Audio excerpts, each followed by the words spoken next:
Salut, c'est Trado, content de vous retrouver pour la mise à jour de l'indice parisien. Alors, première séance d'hésitation de la semaine et dernière d'ailleurs, puisque c'est vendredi. Le CAC abandonne 0,14%. Autant dire qu'il termine en situation neutre.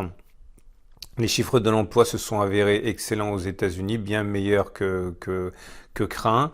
Les premières hésitations marquées apparaissent par contre aux États-Unis. Ça se voit pas sur la bougie du jour, mais le Dow Jones a perdu vendredi soir près de 1% sur des craintes que finalement la croissance chinoise ne soit que de 0%. Autrement dit, pas de croissance ce trimestre suite aux nombreuses fermetures d'usines et au fait que les Chinois désertent complètement les magasins.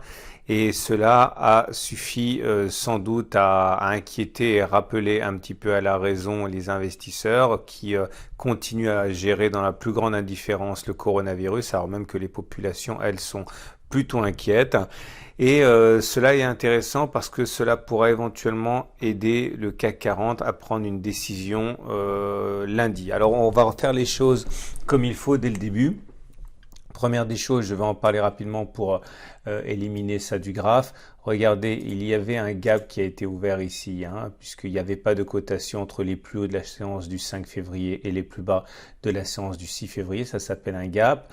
Le gap a été rebouché la séance qui suit très rapidement, donc il s'agissait donc d'un gap commun. Alors ça a son importance parce que généralement, pas toujours, mais généralement, les gaps communs apparaissent dans les périodes de latéralisation. Cela veut dire que s'il s'agit d'un cas typique, on va dire, on est en place pour globalement connaître une latéralisation plus ou moins large, dont les bornes les plus immédiates seraient une évolution entre les 6110 et les 5800. Alors bien sûr, j'insiste, tout cela à prendre avec des pincettes parce que ce n'est que statistique, que probabiliste, mais cela voudrait dire que le gap des 6069, 6071 risque aussi d'être comblé assez rapidement et cela voudrait dire, si on comble ce gap donc dans l'immédiat en montant comme ça, que on pourrait avoir la naissance de ce trading range se matérialiser. Bon, tout ça pour dire simplement les choses qui sont que voilà, il semble que l'on soit parti pour une latéralisation plutôt qu'une baisse ou une hausse. On verra. Également à noter que si l'évolution actuelle obéit bien à celle de la fourchette d'Andrews qu'on a mentionnée ici, un plus haut, un plus bas, un plus haut consécutif. Vous le savez, on l'a suivi en direct, on a touché au point près la médiane de la fourchette d'Andrews, c'est le cas dans 80% des cas, mais maintenant, tant qu'on ne casse pas la fourchette d'Andrews, elle reste valable, c'est-à-dire qu'on peut tout à fait avoir à partir de maintenant une hausse avec éventuellement une baisse.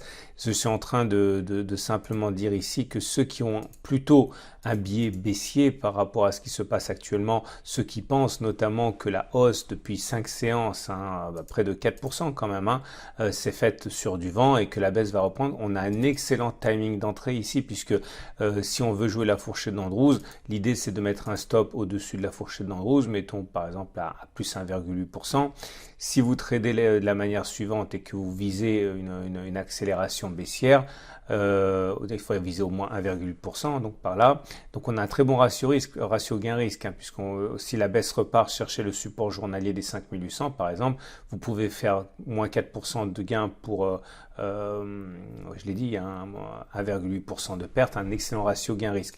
Et en plus, si on regarde les Fibonacci, comme vous pouvez le voir, l'accélération baissière à laquelle on a eu nous a amené à une évolution telle qu'on préserve les 78,6%, c'est-à-dire qu'on a grignoté 78,6% de la baisse et c'est également un seuil sur lequel les traders entrent. Tous les niveaux de Fibonacci, que ce soit les 23, les 38, les 50, les 61, les 78, sont des niveaux sur lesquels les traders aiment rentrer. Après, il faut savoir si ça suffit pour entraîner une nouvelle impulsion, mais en tout cas, les traders utilisent beaucoup les Fibonacci et le fait qu'on l'on bute depuis 2 séances sur cela est assez intéressant. Donc voilà, ça c'est du grain à moudre pour ceux qui veulent trader à la baisse. Vous avez un excellent ratio gain-risque.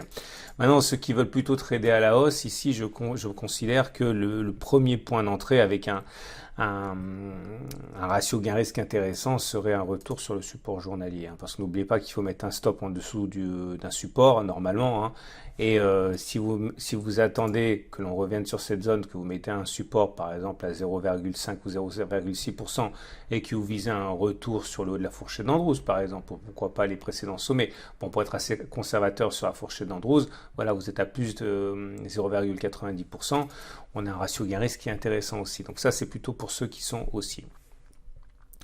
Les éléments purement techniques, on commence par la moyenne mobile à 20 jours. Comme vous pouvez le voir, la moyenne mobile à 20 jours n'a pas d'orientation, hein, elle est baissière, mais quasiment plate, on est au-dessus. Donc il n'y a pas de tendance, hein. Pour qu'on soit en tendance, il faudrait que les cours soient au-dessus de la M20 qui monte, par exemple. La moyenne mobile à 7 jours remonte à grandes enjambées vers la M20. On va avoir bientôt l'épilogue de notre balle M7 M20. Si la M20 continue de descendre et que la M7 monte, on aura un croisement aussi faible. Si on monte, que les cours s'effondrent et que la M7 redescend sans avoir croisé la M20, on aurait un non-croisement baissier fort. Ça serait un très bon candidat pour revenir sur les 5798 ici. On suivra ça de très très près. Pas la peine de se précipiter non plus, hein. Et nous avons également, alors ça c'est intéressant, le super trend. Comme vous pouvez le voir, le super trend est une résistance, hein. Et ça fait 2 tentatives, hein, que l'on essaie de passer au-dessus et que l'on n'arrive pas. Donc là aussi, ça milite pour une continuation de la baisse, mais la vérité est qu'il n'y a pas de tendance, hein. Donc si vous... Voilà, clairement, nous sommes dans une période où il n'y a pas de consensus au niveau des éléments, des outils techniques, hein. J'essaie vraiment de vous présenter objectivement tout ce qu'il y a. Et la chose la plus évidente qui transparaît, à mon avis, c'est l'absence de tendance. Alors, de deux choses l'une. Soit vous prenez le risque quand même de trader dans cette situation, vous disant que vous avez une chance sur 2 de vous planter. Et dans ce cas, vous avez besoin de l'analyse technique parce que vous pouvez mettre les stops et les take profit à des moments, à des endroits qui sont rationnels. Soit vous vous abstenez. Mais en tout cas, ce sont des périodes qui sont intéressantes. En tant qu'analyse technique, c'est intéressant. En tant que trader, c'est intéressant aussi parce qu'encore une fois, partez du principe que vous aurez raison une fois sur 2 et ça vous montre bien l'intérêt qu'il y a d'avoir des ratios gain-risque qui sont supérieurs à 1 pour gérer ce genre de situation, puisque même si vous avez raison une fois sur 2, mais que vous gagnez plus quand vous avez raison que vous perdez quand vous avez tort, ben sur le long terme, vous vous enrichissez, hein.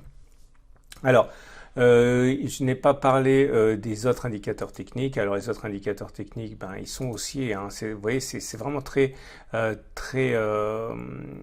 indécis, hein.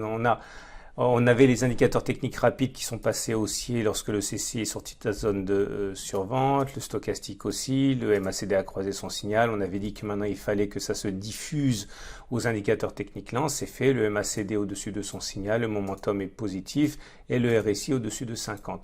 Donc maintenant c'est haussier. C'est-à-dire que si vous spéculez à la baisse alors que les indicateurs techniques sont haussiers, vous devez quand même vous réaliser que vous êtes quelque part à contre-tendance, hein. Donc vous voyez, on revient toujours à la même chose, c'est-à-dire qu'on est dans une situation où il n'y a pas de tendance parce qu'il n'y a pas de consensus au niveau des indicateurs techniques.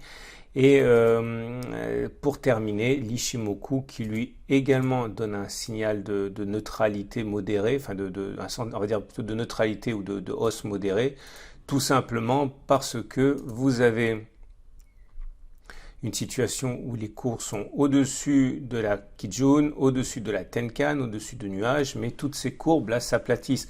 La SSB s'aplatit, la Tenkan elle est même descendante, la Kijun elle est plate. Donc voilà, c'est quand même assez symptomatique d'une tendance neutre tout ça, hein. Voilà, vous avez tout en main pour décider. Soit vous voulez jouer effectivement un scénario, hein, parce que vous avez une conviction. Dans ce cas, faites bien attention à faire ça dans les règles de l'art de l'analyse technique, avec des ratios gain-risque qui sont en votre faveur.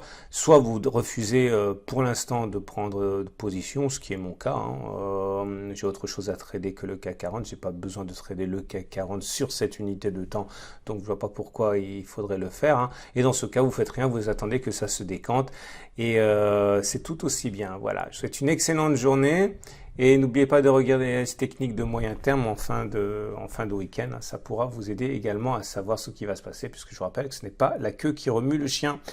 À tout à l'heure pour d'autres analyses techniques.